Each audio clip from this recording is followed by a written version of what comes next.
materials to ever have enough time to play it all. Hello and welcome again to Otter Creek and Rio Grande.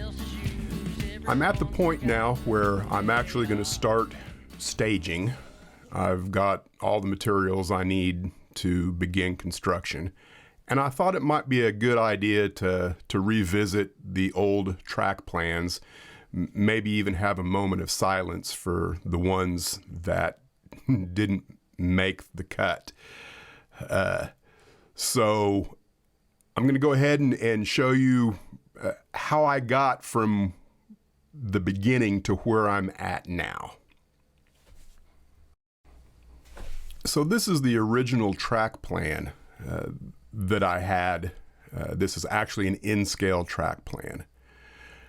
You can see I reserved some space for my drum set because this was originally supposed to be a recording studio that, after I kind of thought better of it, I decided that the space would be more enjoyable as a model railroad because no one was ever going to drive out to the armpit of Oklahoma and record in my recording studio.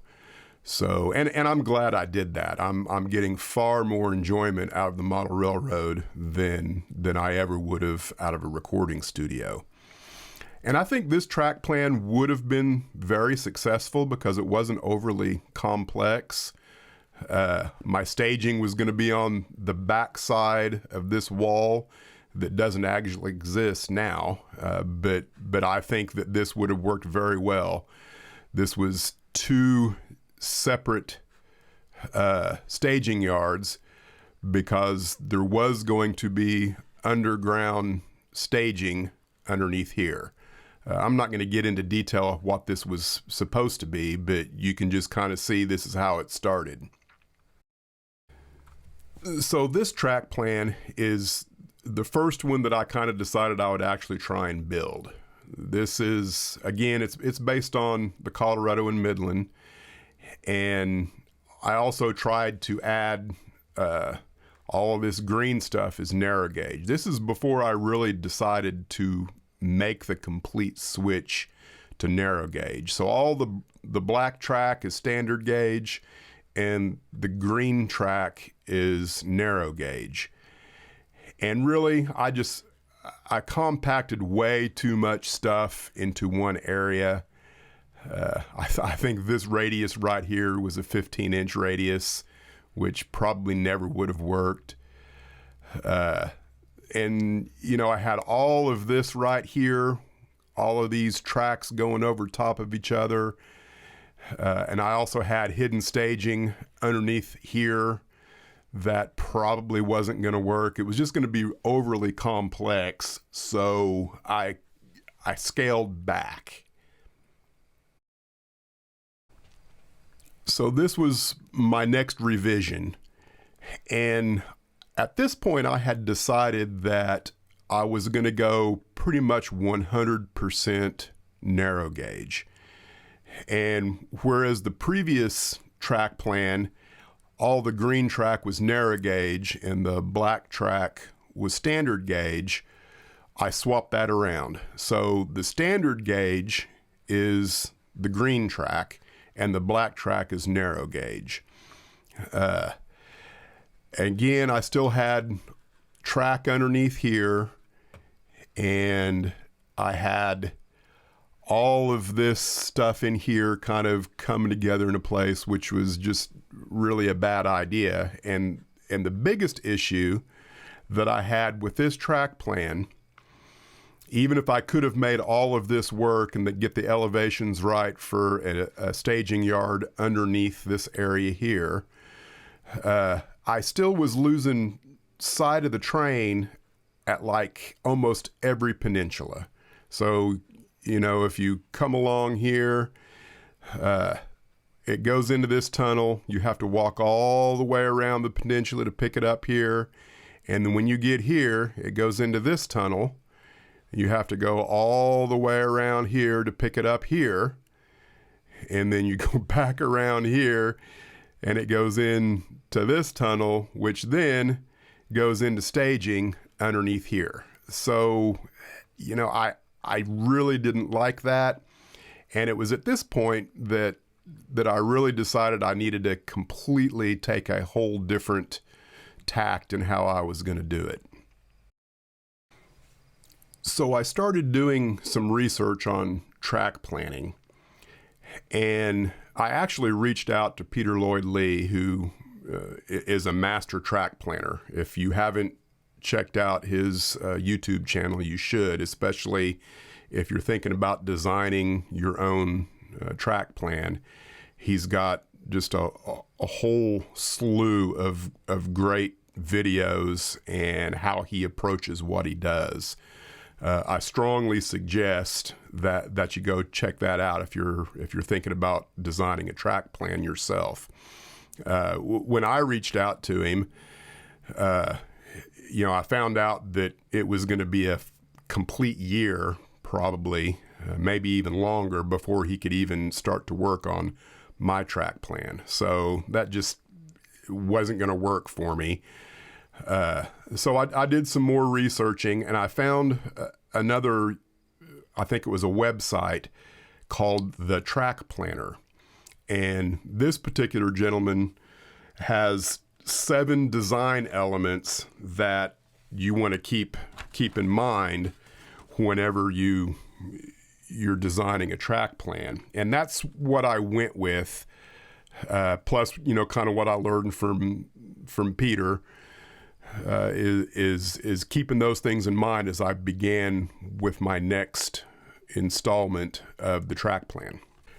Now, as I move forward with completely changing the layout, because that's what it came down to, is I really needed to change a lot of things because it just wasn't working jumping around on the peninsulas.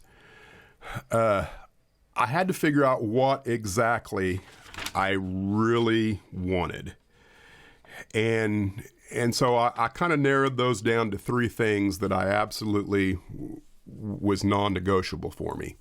I wanted a point-to-point with staging at each end. And then I wanted a division point, which is basalt, this particular town here. This was non-negotiable. I had to fit this in somewhere in the layout. And then the last thing I did want this large yard here with a roundhouse and a large station house. Those were the 3 things that I kind of felt like I had to have above all else. So this is where I began, just kind of keeping those things in mind. And what I ended up doing was I cut out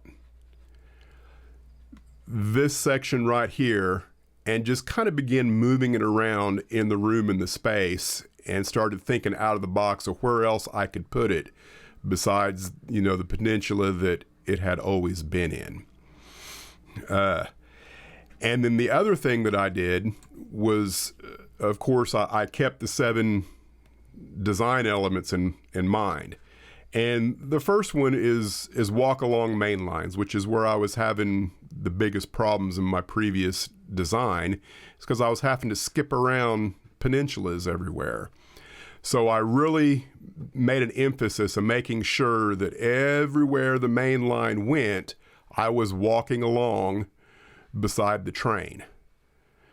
And then another design element is narrow bench work. So you do your best to keep your bench work narrow so that you can very easily reach across. And if you see this circle right here, that's a 24-inch circle, and it's actually showing my relative reach from the aisle. So I can drag that circle around anywhere I want in here and ask myself, can I still reach a turnout at any one given place, or any place where there might be issues? Unhooking cars, that kind of thing. And then the next element is long mainline runs. So I'm trying to keep that in mind as I move forward too, where you've got a long expanse where the train gets to move, where the tail end of your train is not in one town and the engine's in the next. That's another thing that you want to try and avoid. And then another element is you want to avoid running your train through the same scene more than once, which was a problem in the previous railroad because there was several different places where the track overlapped itself. And I still have that in this design, but I'm trying to minimize how I'm actually going about doing it. Like right here, you can see this dotted line actually runs beneath and in front of this town up here. Even though it's the same scene geographically, I'm going to minimize how that actually interfaces with this. And then another element is having peninsulas with some kind of scene block. So here's a peninsula. If you have either literally a block that runs through it this way, or in my case, I'm going to try and put some kind of mountain here that prevents you from seeing over the top of the track on this side. And then another design element, one of the 7, this is number 6 if you're keeping track, is having staging yards at each end of the layout. And that was definitely something that I was already trying to achieve. So I've got a staging yard here, and then hopefully if it works out right, I will also have a staging yard underneath my large yard here. And then the last design element is number 7, which is making sure that you're designing your railroad for operations. If you don't have the capacity to operate your railroad, then you're going to get bored real quick, at least I would, with just watching the trains go around in circles. Even though that's lovely, I love doing that. I also want there to be a purpose for the train going around in circles. Now this track plan is close. It was close but no cigar. And you know, one of the things that I was working heavily on at this particular point in time was aisle width. And that's what this circle is here. This circle is a 36-inch side-to-side circle, so that I can move that all around through here and make sure that everything has a nice wide aisle space. And the problem I had with this is, for one, this is where my workbench is underneath this. It become pretty evident pretty quickly that this wasn't going to work because of the layout height. This would have to be extremely high here in order for me to work underneath. So I kind of scrapped this idea. And again, there's not much difference. I was focused on how do I get from here back around, excuse the text message, back around up here. And, you know, that's kind of what I was thinking about at this point. And I scrapped this idea. And here's, oops, where am I at now? This is looking a little bit better here. I narrowed up this, but it's still way over top of the workbench. And then you've got this little circle here. This is another thing that I did moving forward, is I believe that's a 6-inch circle. I'm trying to make sure that pretty much everywhere I have track, that there's 6 inches between the track and the edge of the aisle. So here you can see I addressed the issue with what was going on with the workbench. Because the other thing is that I have to keep in mind, I've got a stairwell that comes out of the ceiling that comes over the top of this. So I don't even know what I was thinking on those first few track plans, because there was no way I was going to be able to open my access to the loft with all of that track plan here. So I ended up moving this particular town here from where I'd had it over here onto this side. And then, you know, another issue I had was this whole area here. This kind of, I had this for a lot coming across here. And I ended up pushing this further back. And although this works, one of the elements that I really like about the town of Basalt is all of the structures that are trackside in this area right in here. This area right in here has a lot of really neat structures, and one of the goals that I have for the channel and for the layout itself is I want to be able to recreate some of the early pictures, you know, in the early 1900s, late 1800s of this street and the trains on it. I just think that would be really cool to stage some of the trains. If you've seen any of my early intros, this town, Basalt, is what a lot of those pictures come from. So I was going to be reaching over the top of my structures here to mess with trains on this side.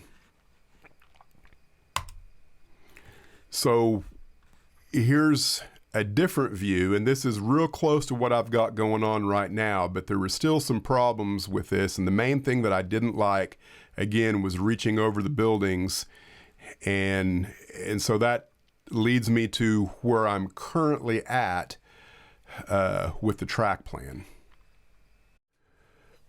So that brings us to the current track plan as it exists right now. I've actually got Empire Express open on the program open right now. So what I did concerning this area here is I made a pretty big compromise, and I flipped the entire track plan for this area and basically reversed it. So where before the main line coming through town was over here, I compromised, flipped it, and made it to where it's going through town here. So now I've got all of this area back behind here to put the structures in, and hopefully with some mountain in the background. Now what that does is it changes everything from reality. So if you look in any of the old pictures, how this is going to interface is everything's going to be basically a mirror image as it exists in the pictures, which I think that's something I can live with. It's going to be a little more difficult to recreate some of the pictures because a lot of those pictures are taken from this side here, which is going to be a little difficult for me to get to with a camera. But there are also some pictures from this end. It's just that left is going to be right and right is going to be left, so on and so forth. But I think I can live with that. Now, what that also means is that as the trains exit here, this is actually going to go on to Leadville, or what I'm going to call Cloud City. And then this area goes upgrade to Aspen, or what I'm going to call Hellgate, which I haven't completely decided, but I might flip those because I've got more space to climb grade here, and this would actually stay on the inside as it moves upgrade to this area, which again would be a reversal of how the track actually worked, because this is your main line from east to west, and it wouldn't really make sense for this to be, the branch line diversion away from the division point. So I haven't completely decided whether I'm going to keep it like it is or reverse that as well. But you can see here's my Oompa Loompa. This goes through, and you can see pretty much everywhere I go, I've got almost 36 inches everywhere. It gets a little tight right in here, and I think I can adjust that a little bit if I need to. And then here is, what can I reach if I'm bellied up to the fascia. And one of the issues I may have is this area right in here, because it's so far away from anything. I believe I'm going to have to leave an access hole here somewhere so that I can get to that if need be. One of the things you'll also notice, I've got these little T-looking things here. These are actually cameras. And I'm keeping in mind where the really nice photogenic areas of the railroad might be, and kind of thinking those things through before I go. So that's where the track plan is now. And so now I'll discuss staging and how I'm going to get from staging to the main layout. So here's the staging yard. This is a compound ladder. I guess that's the correct terminology. And a reverse loop, which, I want to reverse loop at each end of the railroad for continuous running. Because that is something that I really want to do, is I want to be able to set the switches in a certain way and just be able to let a train run without having to worry about messing with it. This design here should allow me to have 6 staging tracks. Each of these tracks should be able to hold a full train, if not maybe a little more than a full train. And then I've also got an engine yard right here, just kind of an afterthought.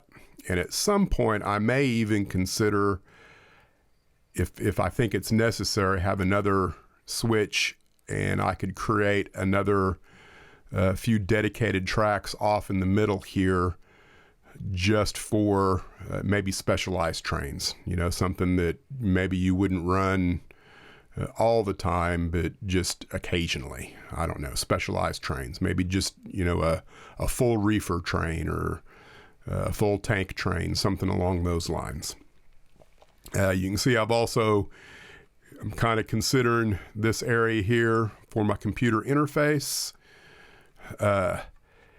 And you'll notice I've got these numbers associated with the track.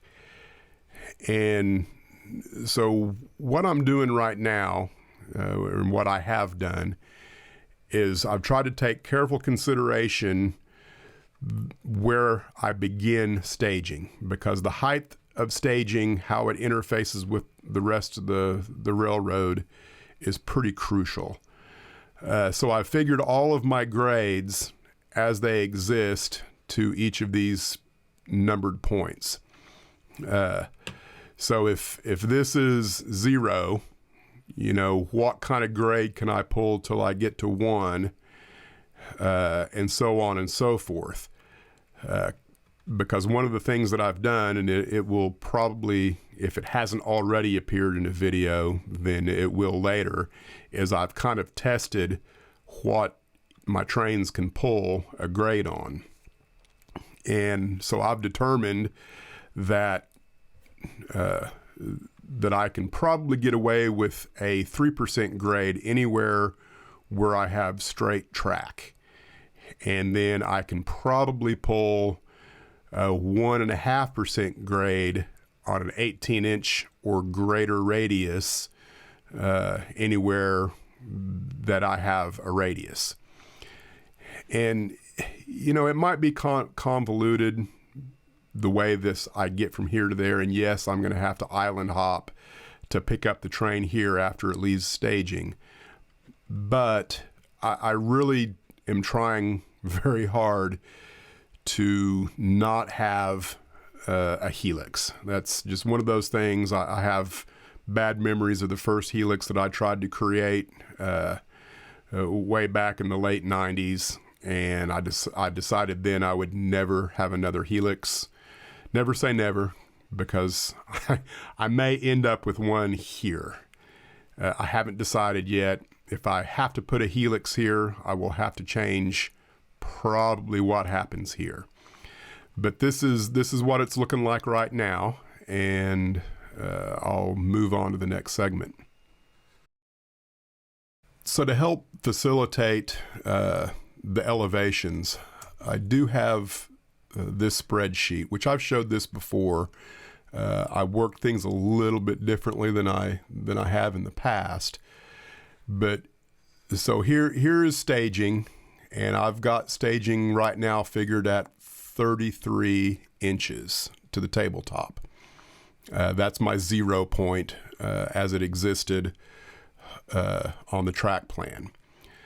So here are the percentage grades that I've got figured, and I actually have a formula figured in here where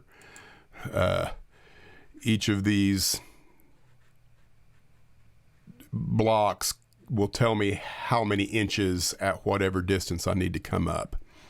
So, you know, this is my run, which is 119 inches from where it exits the staging yard to point 1 is 119 inches.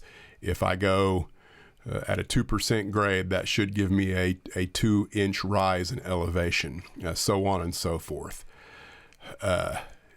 So you can see that I've got this all figured out. You know, when I get to what I'm now calling Silver Gulch should be 45 inches. And then when I get to Roaring Fork should be 48 inches, and then Maroon Creek 49, so on and so forth. I've tried to take everything into consideration. This should be the difference in elevation between the top of staging and the bottom, considering the 3.5-inch woodwork that will be beneath what will be what I'm calling Maroon Creek. So I should have 12 inches, 12.25 inches or so between those two areas. And since I'm here on the Excel program, I'll go ahead and point out a few other things that I make use of to kind of keep me on track as I move. This is what I call my workflow sheet, and I've got this divided into different areas here, where I've got, you know, what I need to do in the workshop. This was the time saver, and you can see the X's means I've completed. I never did paint and add my ground throws.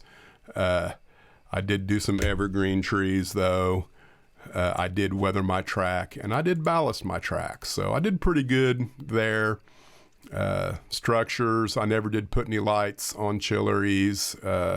I never did add any extra roof details to Amos Cutter. I haven't addressed the light leakage on the roof of Harvey's Hardware, which I need to. But anyway, that's what this is about. These are the things that you know you need to do. If you don't actually write them down, sometimes you keep forgetting to do them. This is what I call a construction sheet. So this is my construction sheet for staging. This is my thought process of what do I need to actually begin. And you can see that I've got everything for the bench work already.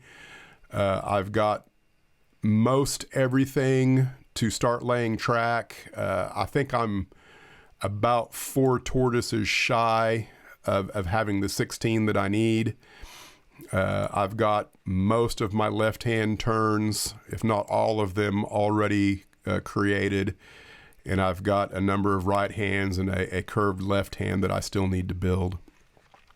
Here are my DCC and or LCC components. I haven't purchased any of these yet because I want to get all of the track laid first, or at least be well on my way of having the track completed, because what I purchase may depend on what my actual trackage is. Because this is still maybe a little in flux, because I only have the bench work built yet. And then I've also got a section for wiring. Do I have, I think all of my wiring bus, I believe, will be number 12, blue and white in color, and just other things that I may or may not need for wiring. I've also got a place for structures, which staging will have no structures. And I've got other categories here that don't apply to staging. So that's just one more thing that I do to kind of help keep me on track for overall layout planning. All right, so that brings us to the actual bench work. Now, like I've mentioned, I'm using Empire Express Deluxe is the computer assisted drawing program that I'm making use of. And it's okay. It's definitely working for its purposes. And I did look into other CADs. The problem is I'm a Mac user, and I think I can't remember what it's called, Third Planet or something along those lines. The one that most of your people make use of. That's what Peter Lloyd Lee uses. I did look into that. They don't have a dedicated program for Mac, so you have to run Windows on Mac in order to use it. And I did try like a 14-day trial of all of the software that I needed to make that happen.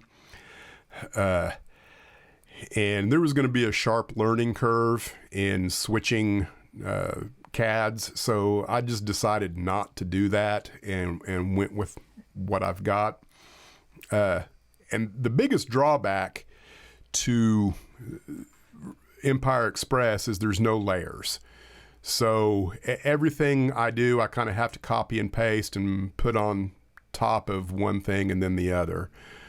So let's take a look at my bench work, my proposed bench work. So here's what I'm looking at. This dark red line here, that's the fascia for the top layer.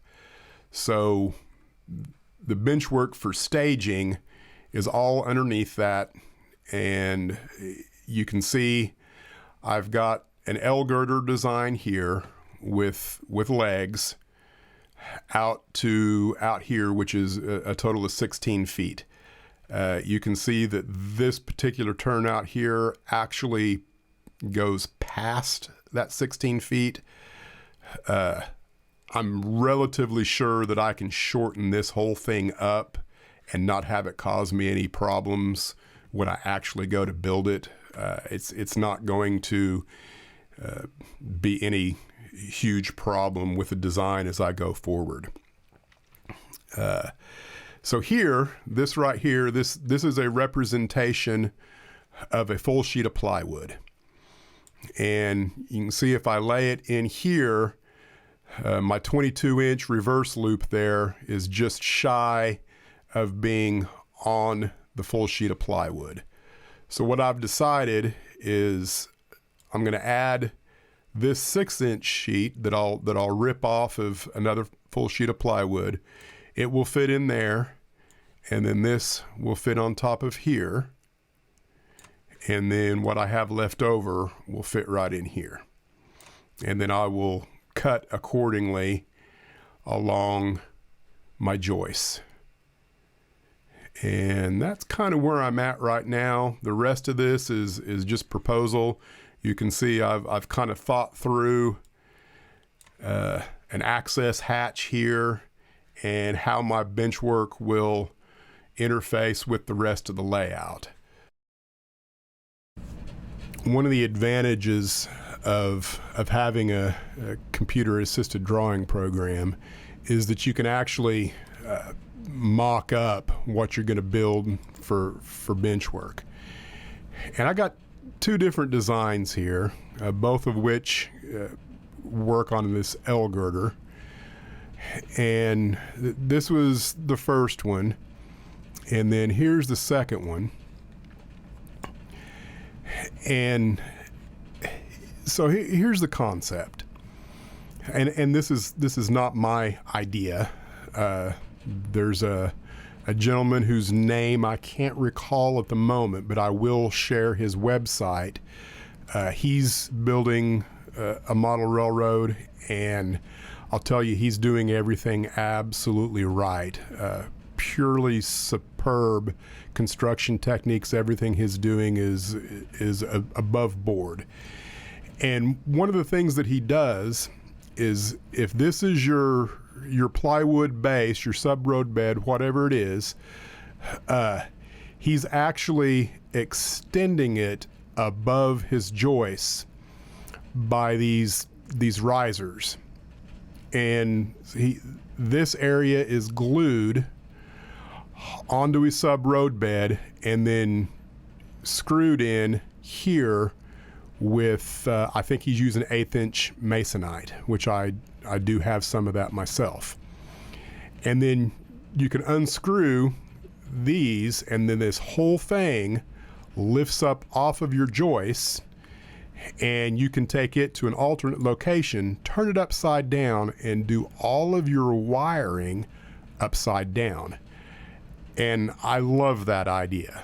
And the other thing is if you look at this design, if your track and stuff sitting on top and you've got your feeders going through, you end up having to put holes through your joists so that you can run your wires through. And here you can run your wires flush with the bottom of your sub-road bed. And another thing is if you have a tortoise somewhere on the underneath side of your sub-road bed, your joists can get in the way of where your tortoises are, so you constantly have to think, well, where's my joist?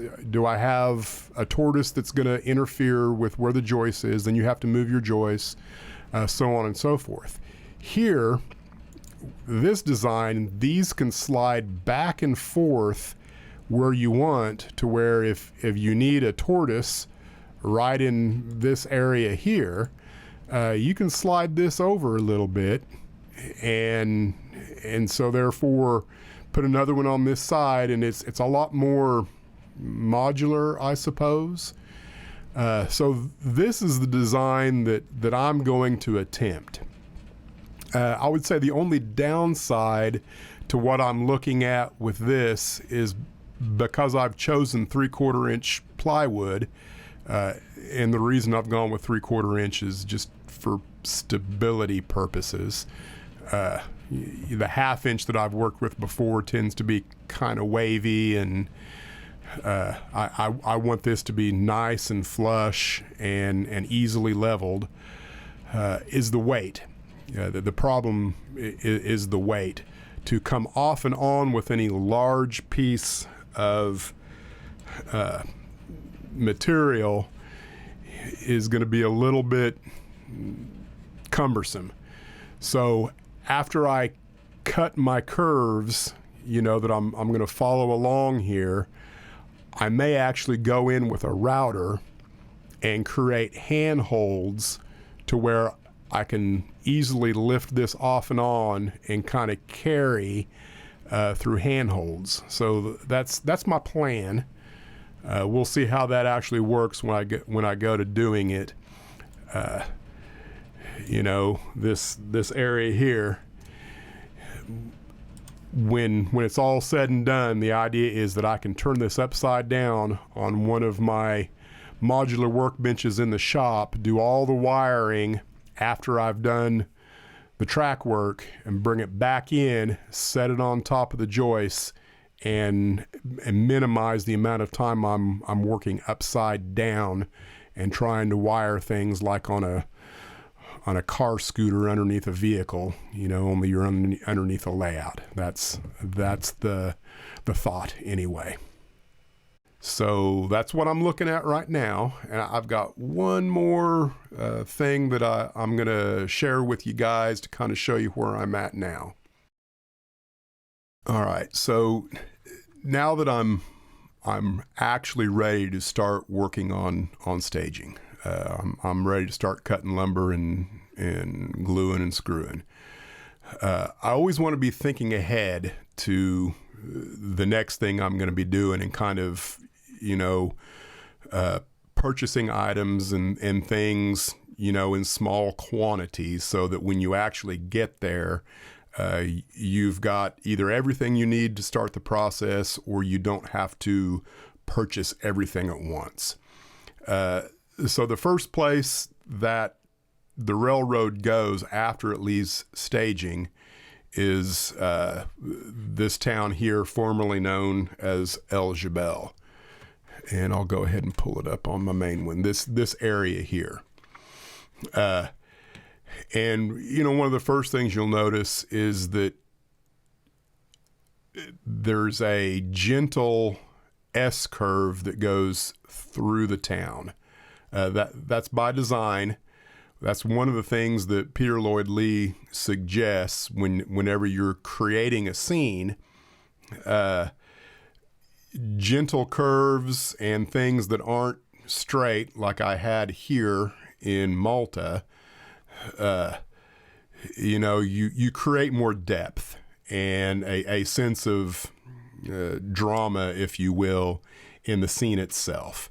This area now is going to be called Silver Gulch, and what I'm using as my design muse, if you will, is the town of Black Hawk, Colorado. For the longest time, I had no idea at all what I was going to do here, and I knew I was getting close enough. I needed to make some decisions about what I was going to do here. So here we are. I've done a lot of research, and Black Hawk wasn't the only town I looked at, but I did want something to kind of go for in how I created the scene. And here's a cartoon rendition of Black Hawk.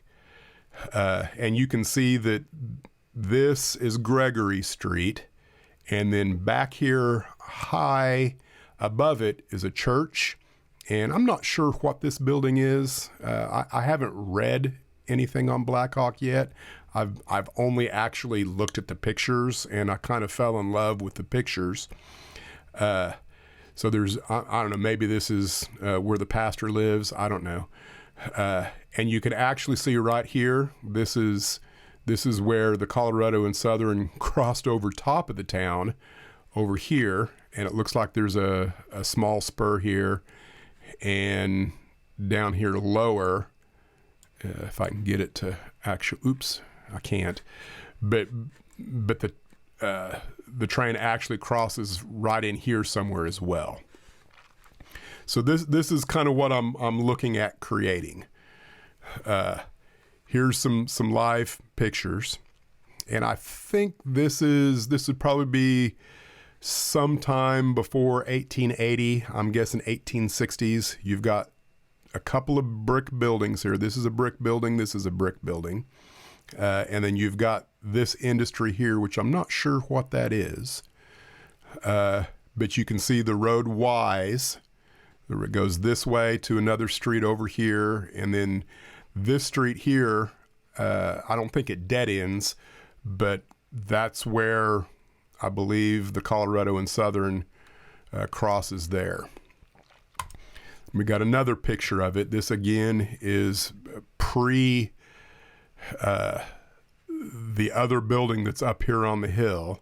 And this is just a very dramatic scene as I look at it. You got this nice large hill here, a church, and then Town Row. Now, this is 1880, and you can see they've removed a couple of the buildings that were right in here that were wood buildings, and they've got this large 9-window, I believe this says the Post Hardware, and you can actually see the train crossing over a trestle over the top of the bridge, over the top of the town. Now, there's no way that I can do that. I'm not even considering attempting that. I'm just looking for something that is eye-catching, that should work. Again, here's the same area, but this is pre-large brick building. And I'm not entirely sure exactly what I'm going to go with. Now here's a different angle, and the wooden buildings that were here from the very beginning, these right here, you can see are replaced with this large stone structure. And I think this is a foundry. I'm not 100% sure. Again, I haven't researched what everything is yet. But this, I might be able to maybe squeeze this in somewhere. Maybe not. I'm not 100% sure. I think I would for sure have to do some compression on it if I were to put it in.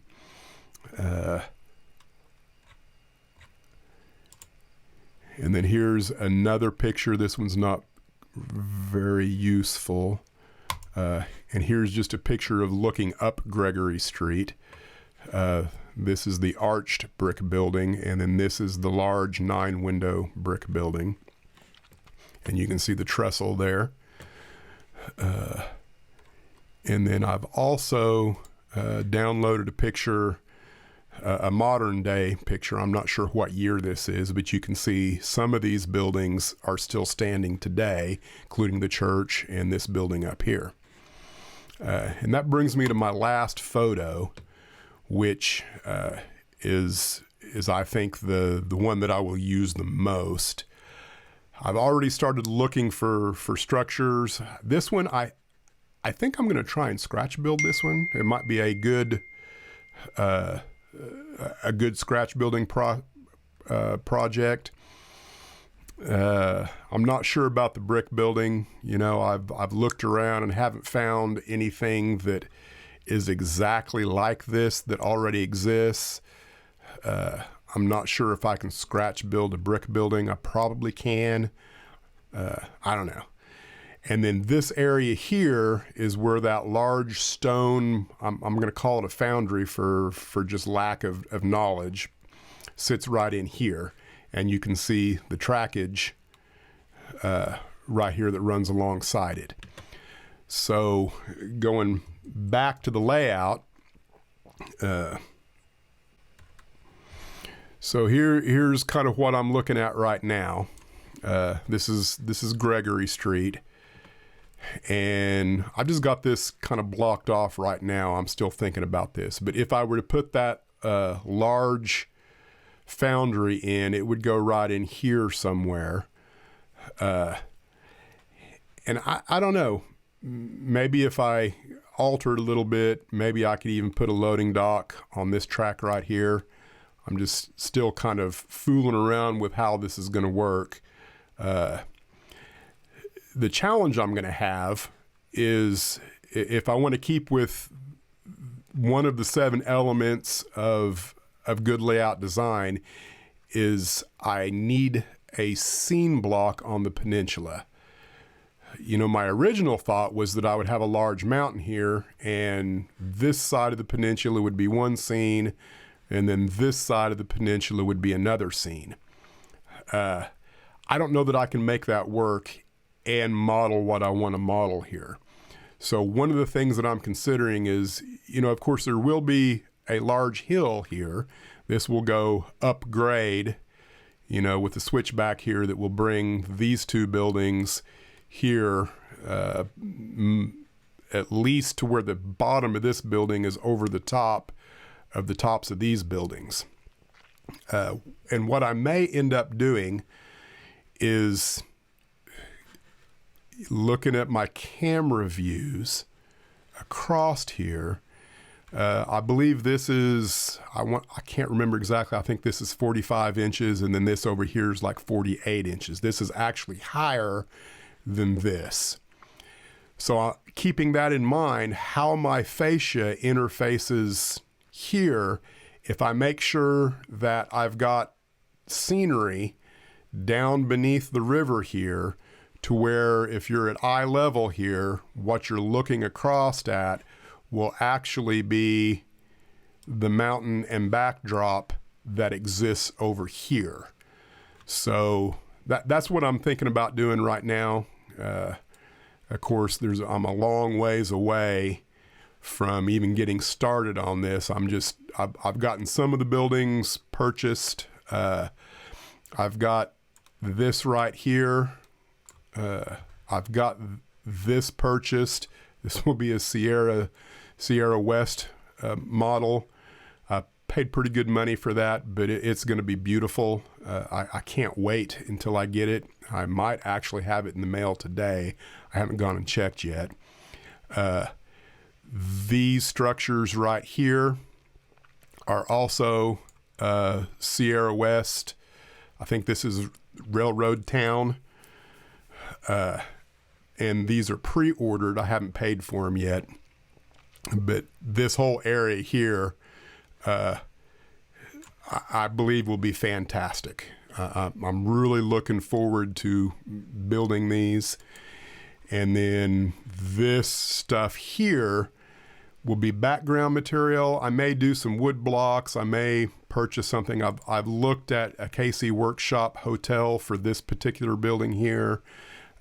It's currently I don't know if it's out of production or out of stock, but I think it would be an awesome build to replace the large brick building. It's a wooden structure. But that's kind of where I'm at now. Just thinking ahead and sharing my thought process as I move forward. So I'm going to get started on actually constructing the staging. Thank you guys for watching. Hopefully it wasn't too terribly boring. But again, thanks for watching, and come back and see us.